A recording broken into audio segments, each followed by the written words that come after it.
La historia le llama el Rey de Reyes, el hombre que azotó el propio mar. Pero la historia olvidó contarte sobre las mujeres que enterró vivas, justo dentro de su propio dormitorio. Esta noche, no busques relatos de gloriosas conquistas. En cambio, escucha los gritos de las niñas que nunca crecieron, aquellas obligadas a llamar a su agresor padre. Esta no es una historia sobre un trono. Esta es una historia de cómo una persona encontró la luz en el fondo de un infierno viviente. El sol moría sobre los montes sagros, tiñendo de una luz púrpura amoratada las terrazas de piedra de Persépolis. Fuera de las altas murallas, el viento aullaba, levantando tormentas de polvo que azotaban la faz de la tierra. Pero aquí, en el corazón del imperio, el aire estaba en calma. Era un calor estancado y sofocante que se pegaba a la piel como un sudario húmedo. La ciudad misma, la joya de Persia, contenía la respiración, esperando la caída de la noche, pero para aquellos atrapados en el santuario interior. El anochecer no traía alivio, solo un silencio más profundo y aterrorizado. Me senté en la esquina de la cámara de preparación, encogiendo las rodillas hacia el pecho, intentando hacerme tan pequeña como una sombra. Me llamo Roxana.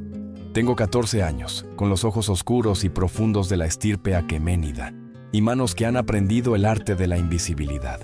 Soy hija del rey, sin embargo. No poseo título, ni tierras, ni futuro. Soy simplemente una pieza de la colección, esperando en un estante hasta que el dueño decida tomarme. Esta noche, sin embargo, la mano del destino no me había alcanzado a mí. Había alcanzado a Elara.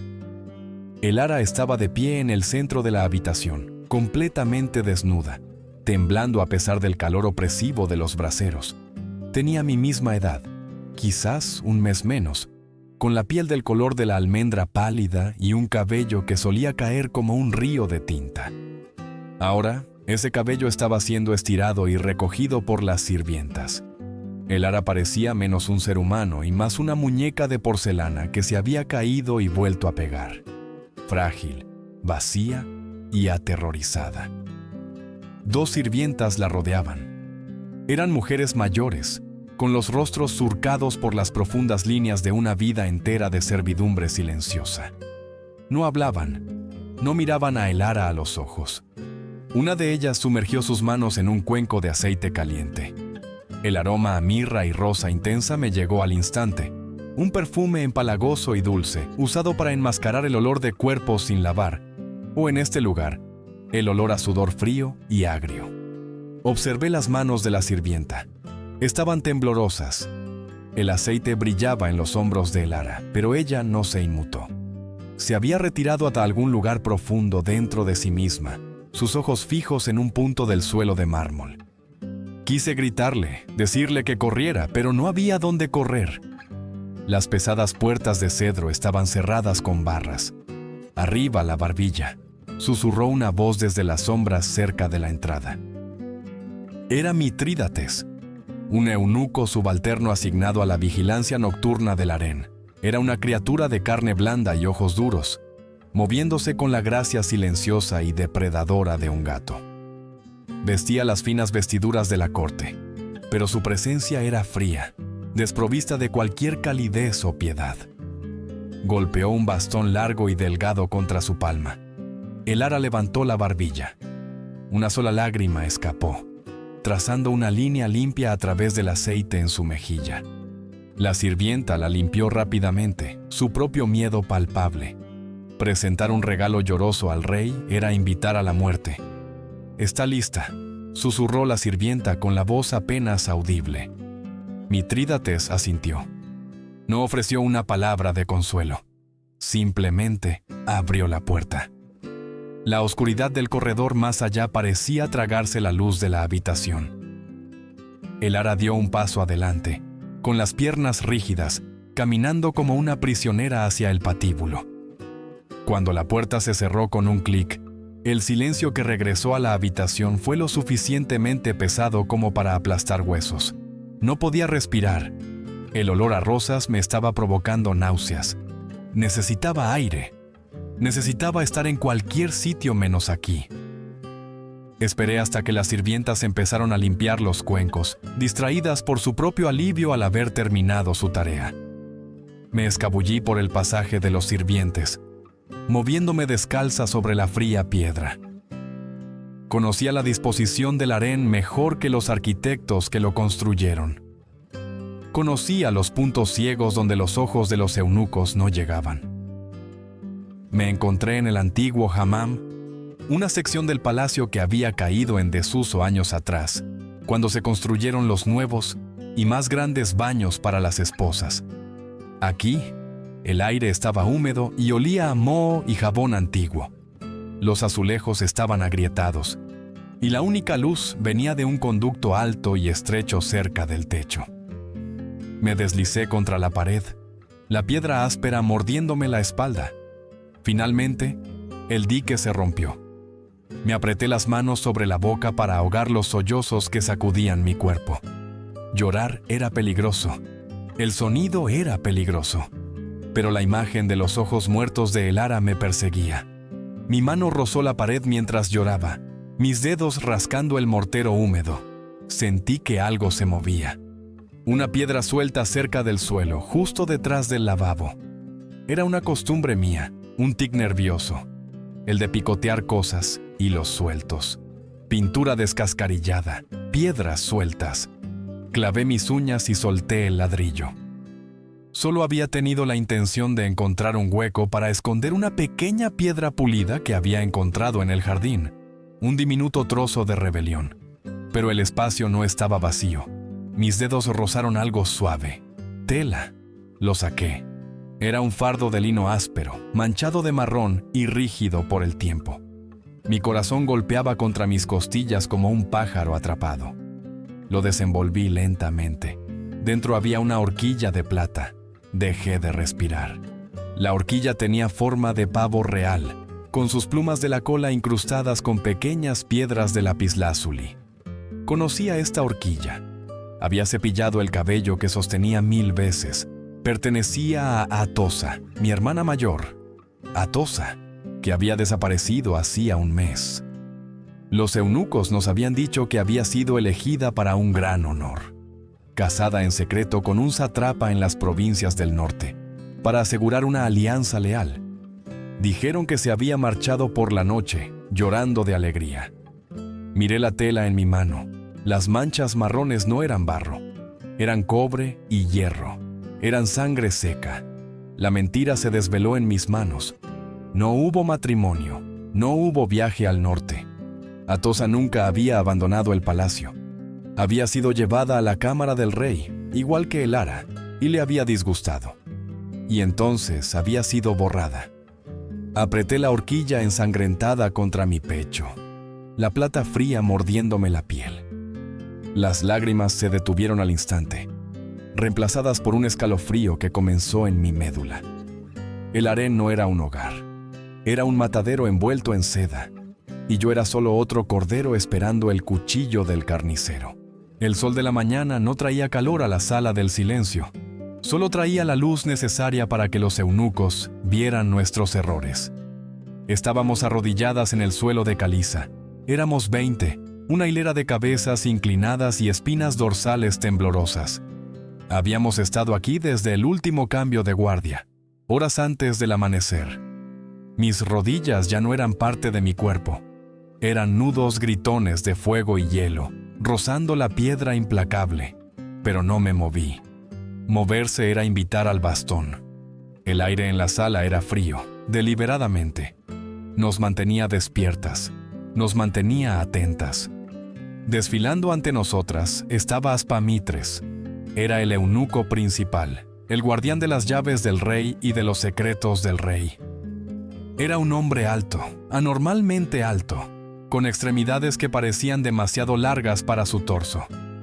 Su rostro era una máscara sin pelo de piel empolvada, suave y sin arrugas, lo que hacía imposible adivinar su edad. Vestía túnicas de azafrán que susurraban como hojas secas, el único sonido en la vasta cámara abovedada. «Estáis respirando demasiado fuerte», susurró Aspamitres. Su voz era suave, sibilante, como una serpiente deslizándose sobre la arena. Se detuvo detrás de una chica 3 puestos más allá de mí. Escuché el silbido del bastón antes de escuchar el impacto. ¡Zas! Le siguió un jadeo agudo y ahogado, luego un silencio inmediato. La chica no gritó. Ella sabía lo que le convenía. El Rey de Reyes no requiere vuestro ruido, sermoneó Aspamitres, reanudando su paso. No requiere vuestra conversación, no requiere vuestras lágrimas. Las lágrimas son un insulto. Llorar en su presencia es sugerir que el paraíso que Él os proporciona es insuficiente, es traición. Miré fijamente los intrincados patrones del suelo de mármol, obligando a mi mente a desvincularse del dolor de mis piernas. Pensé en la horquilla ensangrentada escondida en la pared del hammam. Pensé en Atosa. ¿Habría llorado? ¿Fue ese su crimen? No estáis aquí para ser esposas. Continuó Aspamitres, su sombra cayendo sobre mí. No estáis aquí para ser madres. Sois vasijas. Sois arte. Cuando el rey os mira, debe ver la perfección. Una estatua no se queja. Una estatua no se estremece. Una estatua no tiene necesidades. Debéis convertiros en mármol viviente. Esta era la retorcida verdad de nuestra existencia. Jerjes, en su creciente locura, se había cansado de la conexión humana. Los humanos eran complicados, tenían demandas, familias y traición en sus corazones. Quería la belleza de una mujer, pero la obediencia de un objeto. Quería muñecas. A mi lado, oí un jadeo suave y rítmico. Era Shirin. Era la más joven de nosotras, apenas de 12 años. Una muchacha frágil con ojos demasiado grandes para su rostro y muñecas que parecían que se romperían bajo el peso de sus pulseras de oro. La habían traído al harén hacía solo una semana, arrancada de una familia noble menor de las provincias. Aún no había aprendido el arte de la invisibilidad. Pude ver a Shirin balancearse por el rabillo del ojo. Su piel era del color de la ceniza, estaba exhausta, su espíritu rompiéndose bajo la tensión del silencio. Aguanta, respiré, la palabra formándose en mis labios sin sonido. No te caigas, por favor no te caigas. Aspamitres se giró al final de la fila. Empezó a caminar de vuelta hacia nosotras. Shirin soltó un pequeño y patético gemido. Fue involuntario, el sonido de un cachorro pateado en la oscuridad. Las túnicas de azafrán dejaron de moverse. ¿Quién?, preguntó Aspamitres. ¿Quién se atreve a interrumpir la perfección? Shirin temblaba violentamente ahora. El terror la estaba destrozando físicamente. Ya no pudo más. Su cuerpo privado de sueño y paralizado por el miedo, simplemente se rindió. Se desplomó de lado. No fue un desmayo elegante. Golpeó la piedra con un golpe sordo y repugnante, sus pequeños miembros enredados en su túnica de seda. Mi cuerpo se movió antes de que mi mente pudiera detenerlo. Fue un instinto nacido de la hermandad que compartíamos en esta jaula. Rompí mi postura. Extendí la mano, agarrando el hombro de Shirin para levantarla, para estabilizarla, para esconder su debilidad antes de que la sombra nos alcanzara. «Levántate», siseé. Una bota se estrelló contra mis costillas. El aire abandonó mis pulmones en un torbellino de agonía. Caí hacia atrás, desparramada sobre el frío suelo. Aspamitres se erguía sobre nosotras. No parecía enfadado. Eso habría sido humano. Parecía aburrido. Con un casual golpe de pie, apartó a Shirin de mí. Ella rodó por la piedra como una muñeca de trapo desechada, demasiado débil incluso para proteger su rostro. «La compasión», dijo Aspamitres, mirándome con ojos como vidrio negro, «es un defecto. Sugiere que crees que esta criatura merece algo mejor que su destino. Sugiere que cuestionas el orden de las cosas». Levantó el bastón. Me encogí, esperando el golpe, pero no me golpeó. Apuntó la punta del bastón hacia Shirin, que sollozaba en silencio contra el suelo, con los hombros temblorosos. «Mírala», ordenó.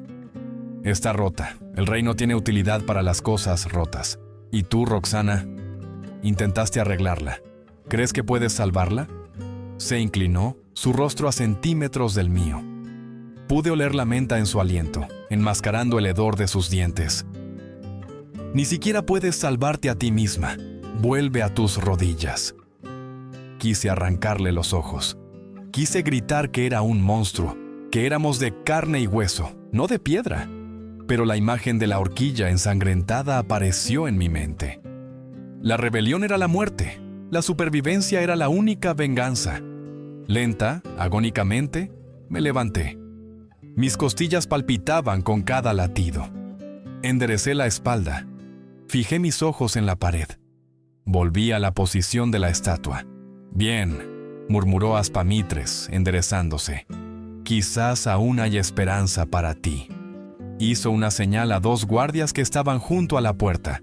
Se acercaron, agarraron a Shirin por los brazos y la arrastraron fuera. Sus pies se arrastraban inútilmente por el suelo. Me miró por última vez, una mirada de súplica pura y aterrorizada. No miré hacia atrás. No extendí la mano. Miré fijamente al frente, mi rostro una máscara de piedra. Por dentro, sin embargo, el miedo había desaparecido. Se había quemado en el destello de dolor de su bota. En su lugar, algo frío y duro se estaba asentando en mi pecho. Aprendería su lección. Me convertiría en la estatua que querían. Sería silenciosa. Sería perfecta. Y un día, cuando menos lo esperaran, la estatua se movería. El silencio que habíamos sido entrenadas para perfeccionar no se rompió con un susurro, sino con el trueno del hierro. Comenzó en las puertas exteriores, un rugido rítmico y chirriante que vibró a través de los suelos de caliza del harén. Era el sonido de 10.000 inmortales marchando en derrota. El rey había regresado. No regresó con el botín de Atenas ni las cenizas de Esparta. Solo trajo consigo el polvo del camino y una oscuridad que parecía tragarse las antorchas de los pasillos. El harén, normalmente un lugar de aburrimiento lánguido y aterrador, se transformó instantáneamente en una fortaleza asediada. Las pesadas puertas de cedro estaban cerradas con barras desde el exterior. Los eunucos, normalmente tan serenos en su crueldad, se movían con movimientos frenéticos y espasmódicos, con los ojos bien abiertos por un miedo que reflejaba el nuestro. Cabeza abajo, ojos abajo, no respiréis a menos que se os ordene, sisió Aspamitres. Su voz carecía de su habitual arrogancia suave. Nos acorralaron en la gran sala del harén, el mismo lugar donde habíamos aprendido a hacer estatuas. Pero esta noche no éramos estatuas. Éramos los últimos vestigios de un ego desmoronado. Las puertas se abrieron de golpe. Jerjes entró. Había visto pinturas de mi padre. En ellas era un gigante, una deidad dorada sentada en un alto trono mientras el mundo se arrodillaba. El hombre que tropezó en la habitación no era un dios, era una ruina. Su barba, normalmente aceitada y rizada, estaba enmarañada de mugre. Su túnica, teñida del púrpura de los caracoles de Tiro, estaba manchada de vino y sudor. Pero fueron sus ojos los que helaron la sangre en mis venas. Estaban inyectados en sangre, salvajes, y se movían por la habitación como si estuviera rodeado de asesinos invisibles. Llevaba un pesado aquinaques, una espada persa corta, arrastrándolo sin cuidado en una mano, la punta metálica raspando una línea irregular en el suelo pulido. «Creen que pueden reír», murmuró Jerjes, su voz un gruñido bajo que llegó hasta el fondo de la habitación. Blandió la espada de repente, destrozando un jarrón de porcelana lleno de lirios. El estruendo fue ensordecedor. Agua y flores se derramaron como sangre sobre el mármol. El mar se rió. Los griegos se rieron. ¿Os reís vosotras? Se giró, encarando la fila de nosotras, sus hijas, sus posesiones. «¡No, gran rey!», corearon los eunucos, postrándose boca abajo. Jerjes los ignoró. Nos quería taza a nosotras. Avanzó sigilosamente hacia la fila, trayendo consigo el olor a vino agrio y miedo rancio. Buscaba algo que romper, algo que no se resistiera, para demostrar que seguía siendo el amo del mundo. El mundo exterior es caos, anunció, acercándose a una chica llamada Pari, que estaba 5 puestos más allá de mí. Pari temblaba. Gerges se inclinó, inhalando el olor de su miedo. «Pero aquí, soy el sol, soy el orden». Recorrió la fila. No miraba caras, miraba propiedades. Agarró a una chica por el cabello, inclinándole la cabeza hacia atrás para inspeccionar sus dientes como un tratante de caballos. Y luego la apartó con un gruñido de disgusto. «Demasiado débil», escupió. «Persia es débil porque su sangre es escasa». Mi corazón golpeaba contra mis costillas, un tambor traicionero en el silencio. «Sé de piedra», me dije, «sé el mármol». Fijé mi mirada en el bordado dorado de su túnica, negándome a encontrarme con sus ojos. Bloqueé mis rodillas, contuve la respiración. Se detuvo frente a mí. El aire a su alrededor era caliente, irradiando la fiebre de un hombre consumido por su propio fracaso. Vi sus botas, cubiertas con el barro de una larga retirada. Vi el temblor en la mano que sostenía la espada. «Mírame», ordenó. No fue un grito, fue un susurro, peligroso e íntimo. Lentamente, luchando contra cada instinto que me gritaba que corriera, levanté los ojos. Por un momento, la locura en su rostro vaciló.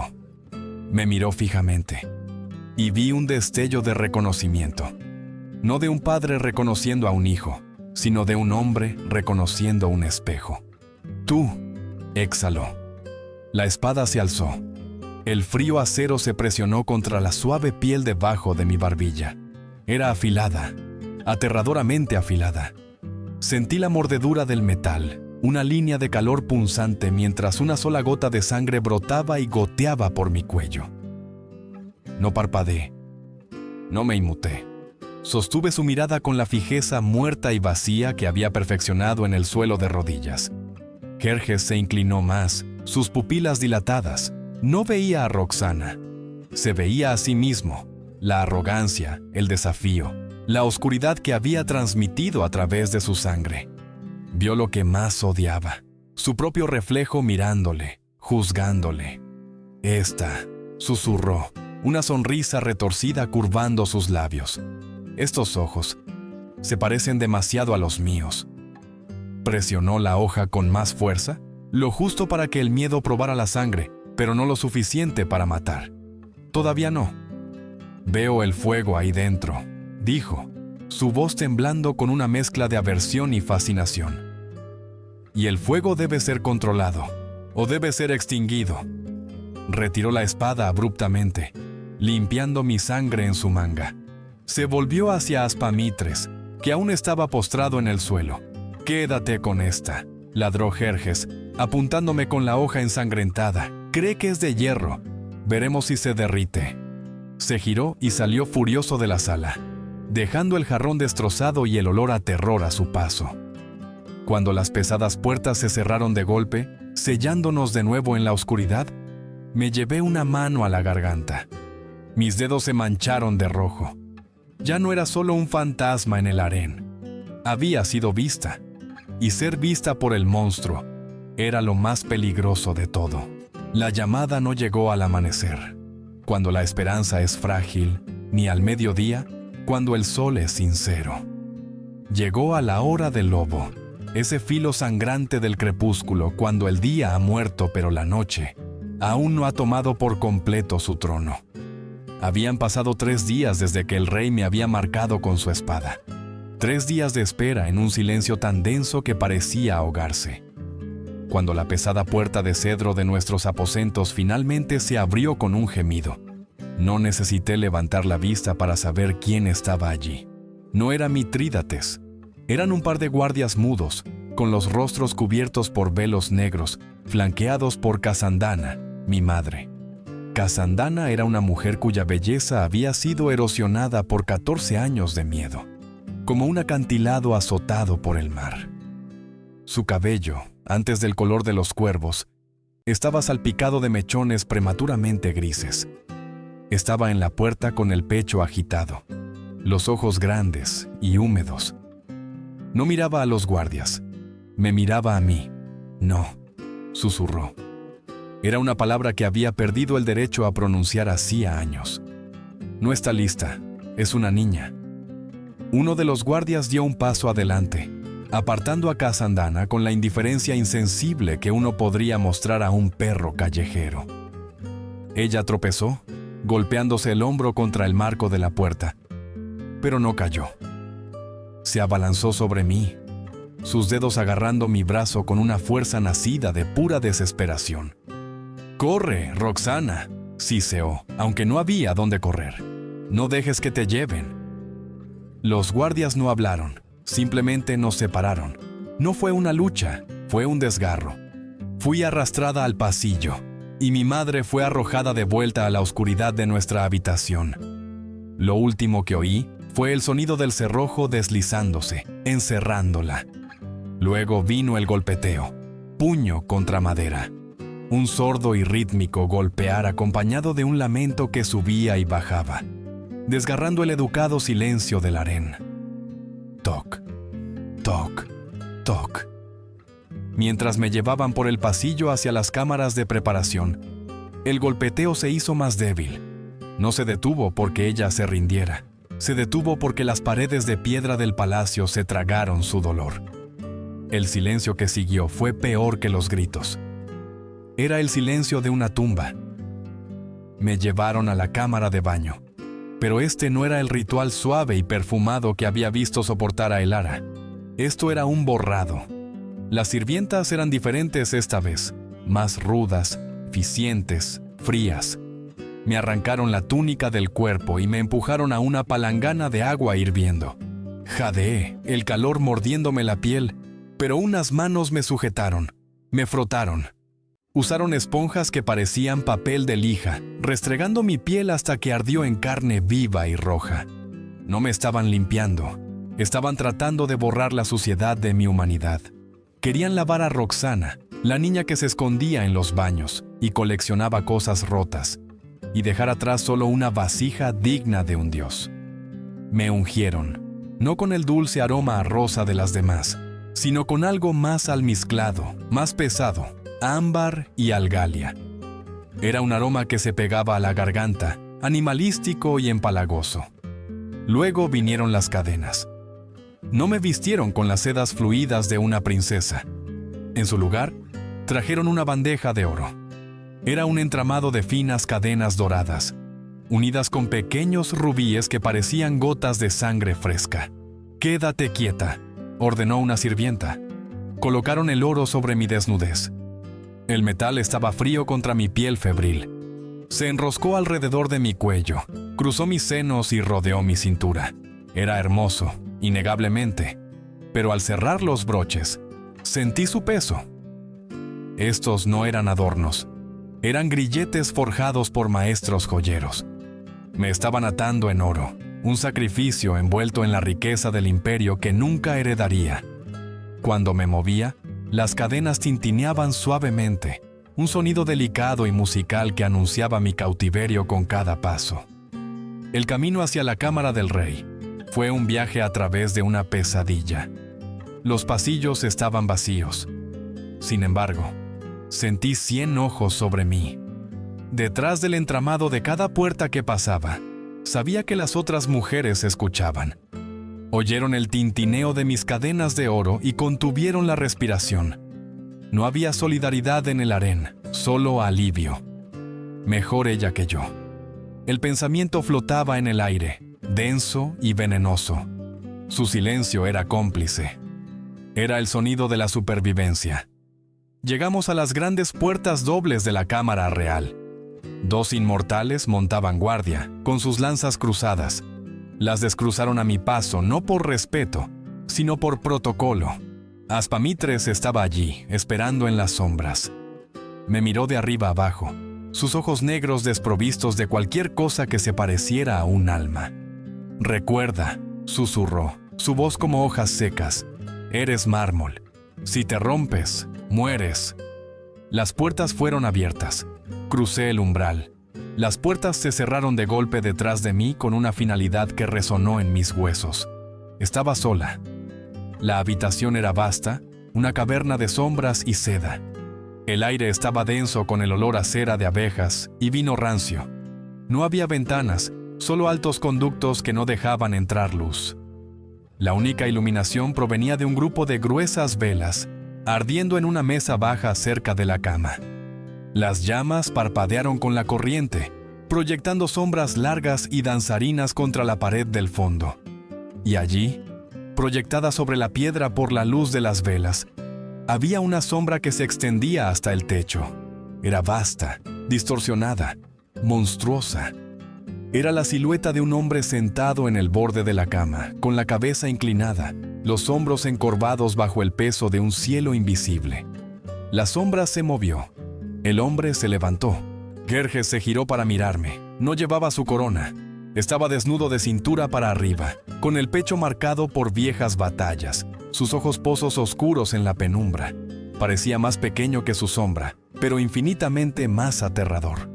«La chica con el fuego», murmuró. Las cadenas doradas alrededor de mi cintura tintinearon mientras temblaba. Mordí el interior de mi mejilla hasta que sentí el sabor a cobre, obligando a mi cuerpo a congelarse. No era Roxana, era piedra, era oro, no era nada. Pero mientras él daba un paso hacia mí, la luz de las velas captó el destello del cuchillo sobre la mesa detrás de él. El mismo cuchillo que había usado para pelar fruta, o quizás para probar la pureza de su linaje. El monstruo en la pared pareció estirarse, su mano de sombra extendiéndose para apagar la única luz de la habitación. El aire en la habitación no estaba vacío, era sólido, construido a partir de capas de silencio, y el olor pesado y empalagoso del incienso, ardiendo en un brasero dorado. Gerges estaba de pie ante mí, la luz de las velas captando el sudor en su pecho, convirtiendo las cicatrices de viejas guerras en relucientes crestas de plata. No me miró con lujuria. Eso habría sido una emoción humana, un simple hambre de la carne. No, me miró con la fría y clínica fascinación de un arquitecto examinando una estructura que pretendía demoler. Extendió la mano, sus dedos ásperos y callosos, y trazó la línea de las cadenas de oro que cruzaban mi clavícula. «Sangre de mi sangre», susurró, las palabras ligeramente arrastradas por el vino. Los griegos dicen que los dioses no sangran, dicen que los dioses no pecan. Tiró de la cadena, un movimiento brusco y repentino que me obligó a acercarme. Los rubíes se clavaron en mi piel. «¿Pero si soy el rey de reyes?», siseó, inclinándose hasta que su aliento, agrio por las uvas y la podredumbre, me cubrió la cara. «Entonces no hay pecado, solo existe mi voluntad. Romper la ley es demostrar que estoy por encima de ella. No quería placer, quería transgresión. Quería tomar lo único que las leyes de los hombres y la naturaleza le prohibían tocar, simplemente para demostrar que el rayo de Ahura Mazda no lo derribaría. Me estaba usando para librar una guerra contra el cielo. Cuando sus manos pasaron de las cadenas a mi piel, me fui. No corrí. No había dónde correr. Las pesadas puertas estaban cerradas, y los inmortales montaban guardia afuera. En su lugar, corrí hacia adentro. Recordé las lecciones del hammam. Recordé las grietas en el techo. 1. Tomé aire. 2. Cerré los ojos, pero no para dormir. En la oscuridad detrás de mis párpados, visualicé el pesado techo de piedra sobre nosotras. Me imaginé volviéndome ligera, más ligera que el aire, más ligera que la vergüenza que intentaba anclarme al suelo. Floté hacia arriba. Dejé a la chica con las manos temblorosas y los grilletes dorados abajo. Desde el techo, miré hacia abajo. Vi una pequeña y frágil criatura envuelta en metal. Vi a un hombre grande y roto consumiendo su propia creación. Observé la escena como si fuera una obra de teatro representada por extraños en un idioma que no hablaba. La chica de abajo sentía dolor, sí. Podía ver su cuerpo tensarse, podía ver el grito silencioso atrapado en su garganta. Pero yo no era ella, yo era el humo del brasero. Yo era la mota de polvo bailando a la luz de las velas.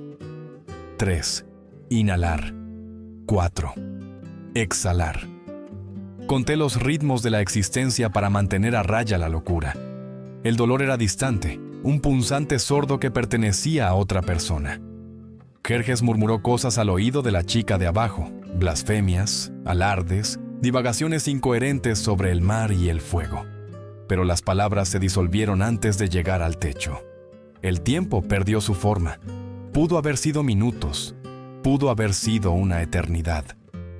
Entonces, hubo una pausa. El hombre se apartó, cayendo de nuevo sobre el borde de la cama, jadeando pesadamente. El acto de violación lo había agotado, no físicamente, sino espiritualmente. Parecía disminuido, un dios que había comido la fruta prohibida y descubierto que solo sabía a ceniza. Volví a bajar flotando. La gravedad me volvió a atrapar. El dolor regresó, agudo y humillante, volviéndose a adherir a mis nervios. Abrí los ojos. Estaba de pie cerca de la mesa baja donde se encontraba la jarra de vino. Mi mano, temblando incontrolablemente, descansaba sobre la fría madera. Y ahí estaba. Un cuchillo. Era una cosa pequeña, usada para pelar granadas. El mango era de marfil, la hoja curva y perversa, manchada con el jugo pegajoso y seco de la fruta. Yacía allí, olvidado entre el desorden de su indulgencia. Jerjes me daba la espalda. Tenía la cabeza entre las manos, murmuraba para sí mismo, perdido en el laberinto de su propia paranoia. Mis dedos se curvaron alrededor del mango de marfil. El metal estaba frío contra mi palma sudorosa. Sería tan fácil. Un paso. Una estocada en el espacio entre su cuello y hombro. Sabía dónde estaba la arteria. Los eunucos nos habían enseñado anatomía, aunque por diferentes razones. Podría acabar con el monstruo.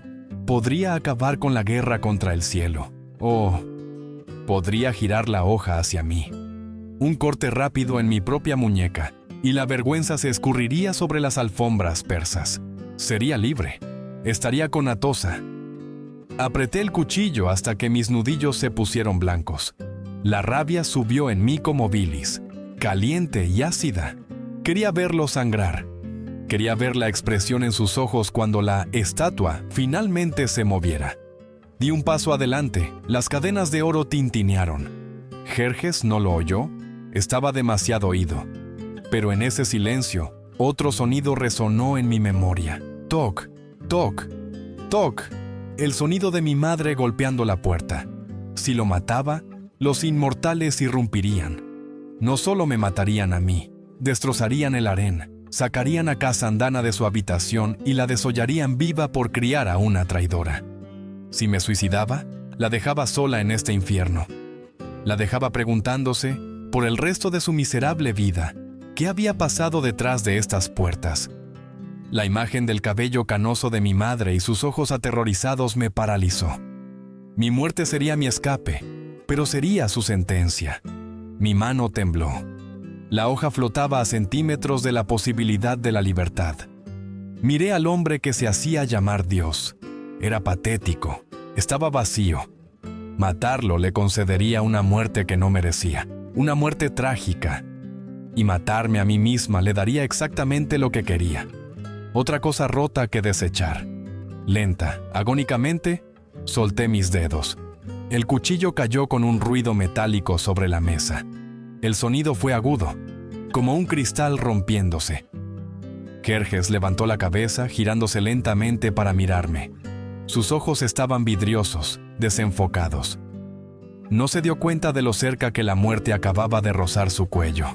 Me quedé allí, las cadenas pesadas sobre mi piel, la vergüenza ardiendo en mi sangre. Pero estaba respirando. 5. Elegí vivir. No porque la vida fuera dulce, sino porque la supervivencia era la única arma que me quedaba. Los guardias no me escoltaron de vuelta. Me desecharon.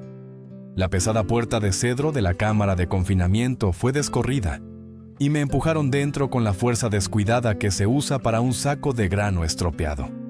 Tropecé. Las pesadas cadenas de oro alrededor de mi cintura magullando mis caderas al caer al suelo. La puerta se cerró de golpe, el cerrojo deslizándose hasta su sitio con un sonido que fue final y absoluto. La habitación estaba oscura, salvo por una rendija de luz de luna que se filtraba a través de la alta ventana enrejada. En la esquina, una pila de mantas se movió. Era mi madre, Casandana. No despertó. Se había desmayado de tanto llorar. Su respiración era irregular y pesada, el sueño de los ahogados emocionalmente. No fui hacia ella.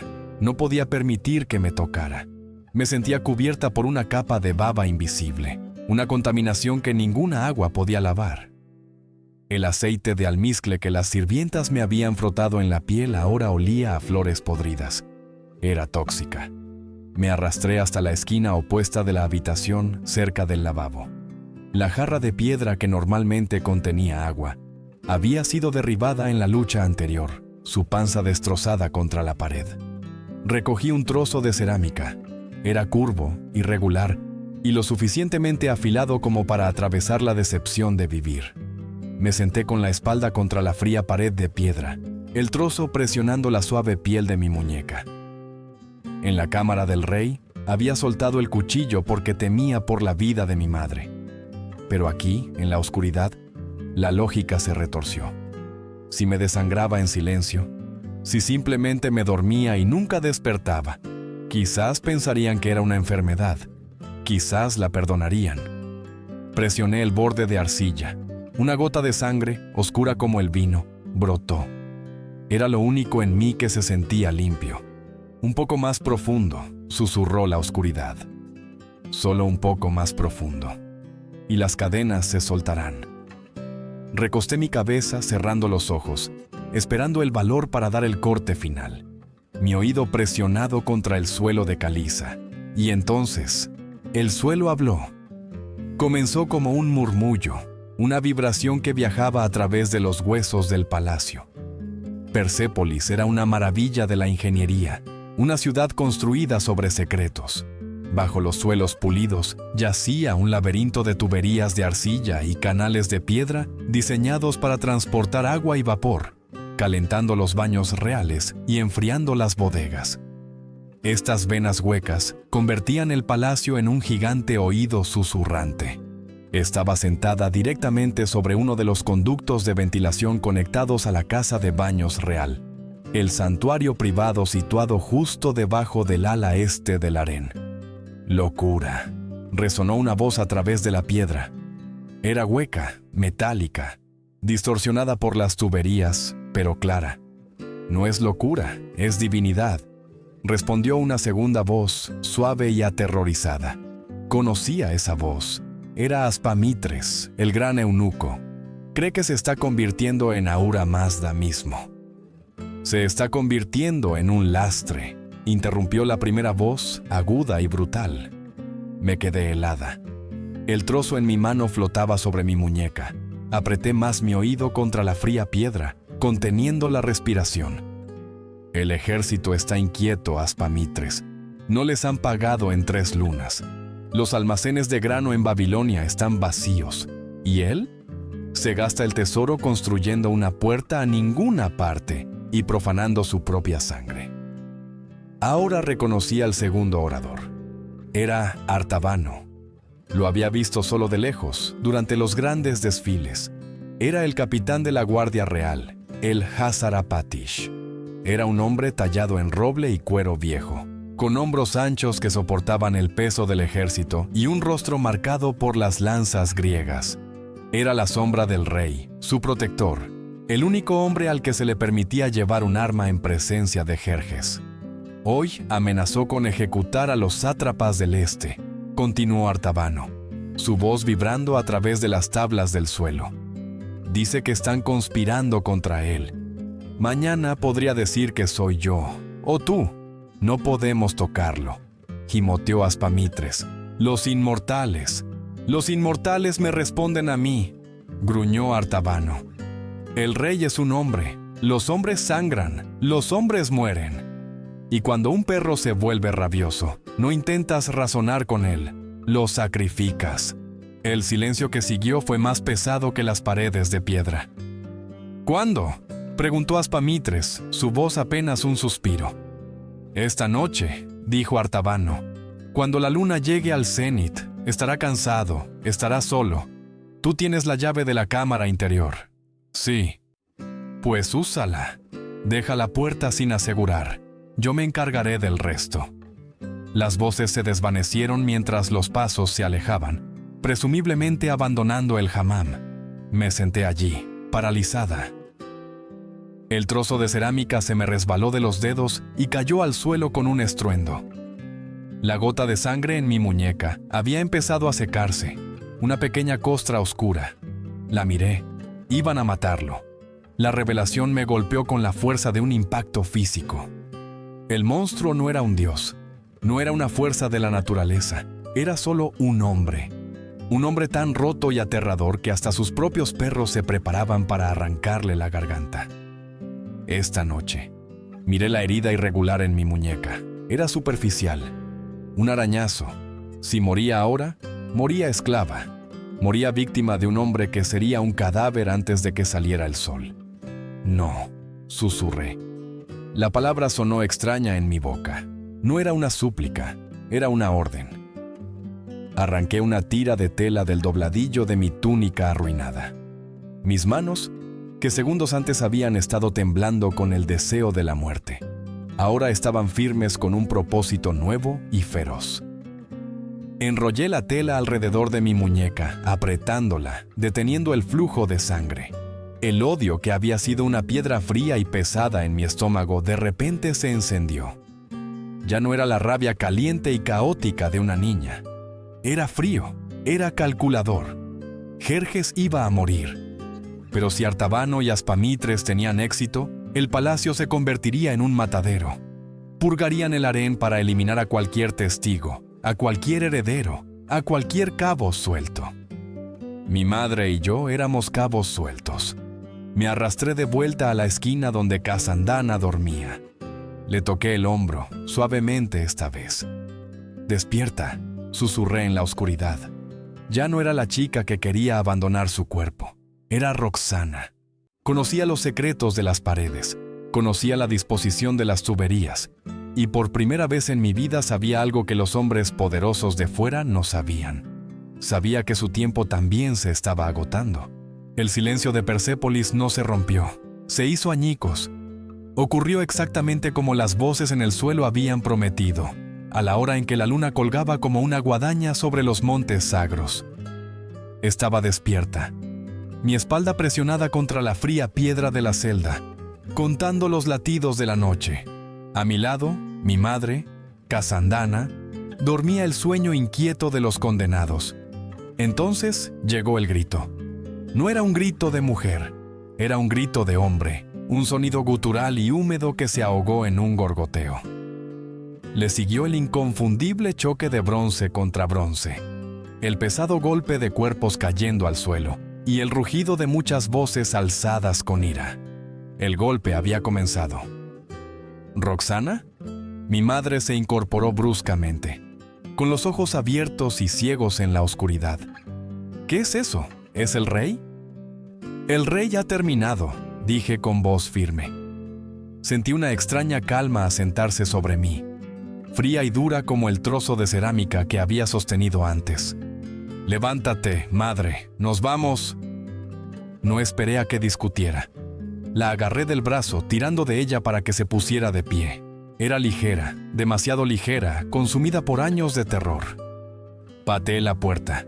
Estaba sin cerrojo, tal como había ordenado Artabano. El guardia que se suponía que nos vigilaba había desaparecido, probablemente arrastrado a la masacre o ya parte de ella. Entramos en el corredor y el mundo se había puesto patas arriba. El harén, normalmente un lugar de orden sofocante, era un matadero caótico. Los eunucos, esos intocables guardianes con sus túnicas de azafrán, corrían presos del pánico. Algunos yacían inmóviles sobre el mármol pulido, su seda teñida de oscuro con sangre. Los inmortales, la guardia de élite, luchaban entre sí. Los hombres de Artabano llevaban bandas rojas en los brazos, derribando a cualquiera que no llevara la marca. Mantuve a mi madre pegada a la pared, moviéndome entre las sombras. Teníamos que llegar al hammam, pero no podía dejar a todos. Pasamos por el dormitorio de las chicas más jóvenes. Abrí la puerta. Dentro, estaban acurrucadas como ovejas asustadas. ¡Pari!, siseé. Pari, la chica a la que Jerjes había aterrorizado en la gran sala. Levantó la vista. Su rostro estaba pálido, surcado de lágrimas. A su lado estaba Tía, una sirvienta muda que a menudo me había pasado pan extra. Tía era pequeña, rápida e invisible para los de alto linaje, una superviviente perfecta. «Venid», ordené. «Si os quedáis aquí, el nuevo rey purgará la casa, moved». Pari dudó, pero Tía le agarró la mano, asintiendo hacia mí con feroz determinación. Ahora éramos 4. Un pequeño ejército de fantasmas moviéndose a través de los restos del imperio. Navegamos por la carnicería. El aire olía a cobre y entrañas. Vimos a Aspamitres, el gran eunuco que había pateado a Shirin, arrinconado por 3 soldados. Estaba suplicando, ofreciendo oro, ofreciendo secretos. El soldado de enfrente no escuchó. Clavó una lanza en el pecho del eunuco. No aparté la vista. No sentí piedad. La estatua no tenía lágrimas para el escultor. Llegamos al cruce que llevaba a las cámaras reales. La lucha aquí había sido brutal, pero había terminado. Cuerpos de guardias leales estaban apilados como leña.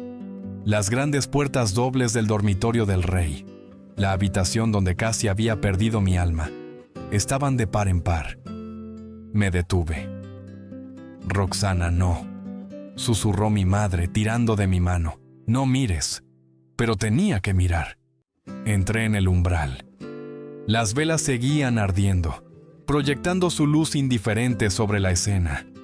Jerjes yacía en el suelo, medio enredado en las sábanas. No parecía un dios. No parecía el rey de reyes. Parecía un buey sacrificado. Su pecho era una ruina de puñaladas. Su boca estaba abierta en un grito silencioso. Sus ojos fijos en el techo que había afirmado poseer. El aquinaques dorado, su espada, yacía inútilmente fuera de su alcance. La sangre se estaba acumulando a su alrededor, empapando las inestimables alfombras, convirtiendo los intrincados patrones en una única mancha oscura. Me detuve sobre él, el hombre que había aterrorizado al mundo, que había azotado el mar, que había destrozado a sus propias hijas, era solo carne. Sentí el peso fantasma de las cadenas de oro que me había obligado a llevar. Sentí la hoja fantasma en mi garganta. Junté saliva en mi boca. Fue un acto grosero, un acto vulgar. Algo que haría una pilluela callejera, no una princesa de la estirpe aqueménida. Pero ya no era una princesa, era una superviviente. Escupí.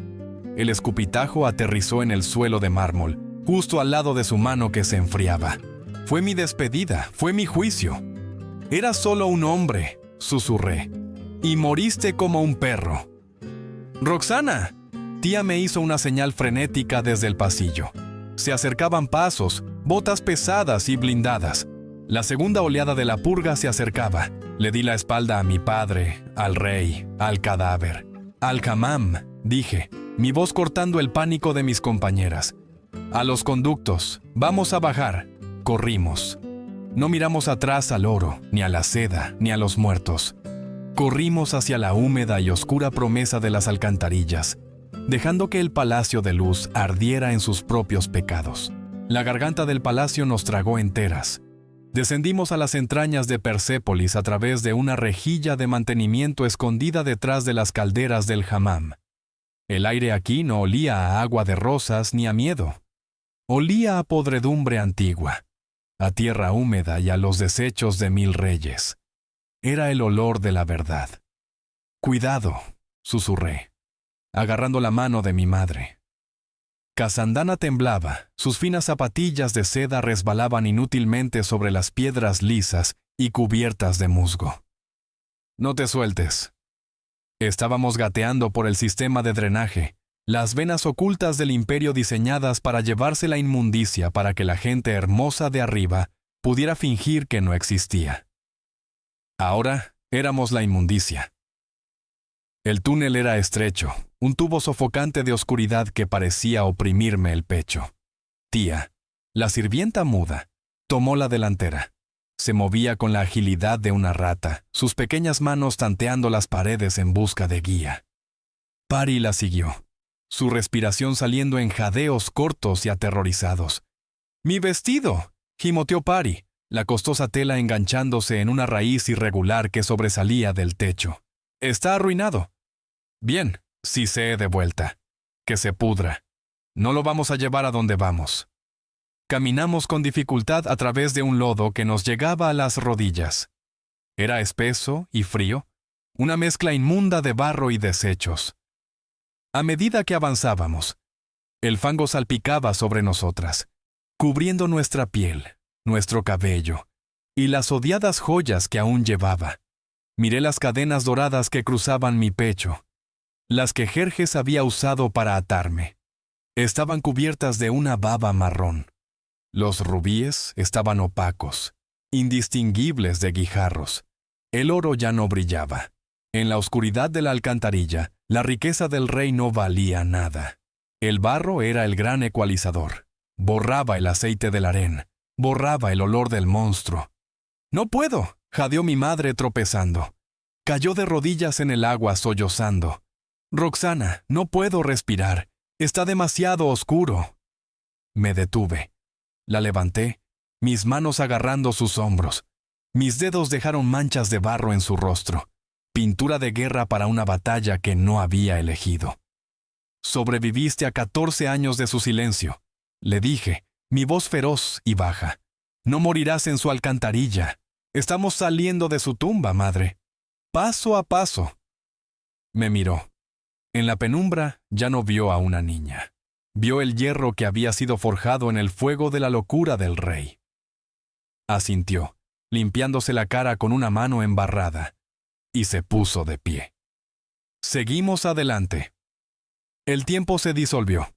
Solo se oía el chapoteo del agua y el distante chirrido de las ratas. Entonces, tía se detuvo. Golpeó la pared de piedra 3 veces. «Adelante». Una luz gris se filtraba a través de una cortina de enredaderas colgantes.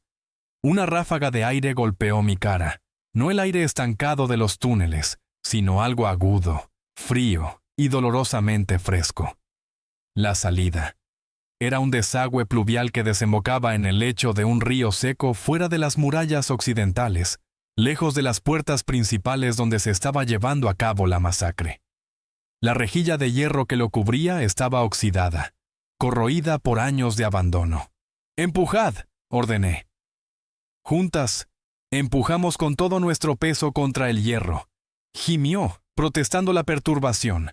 Escamas de óxido llovieron sobre nosotras.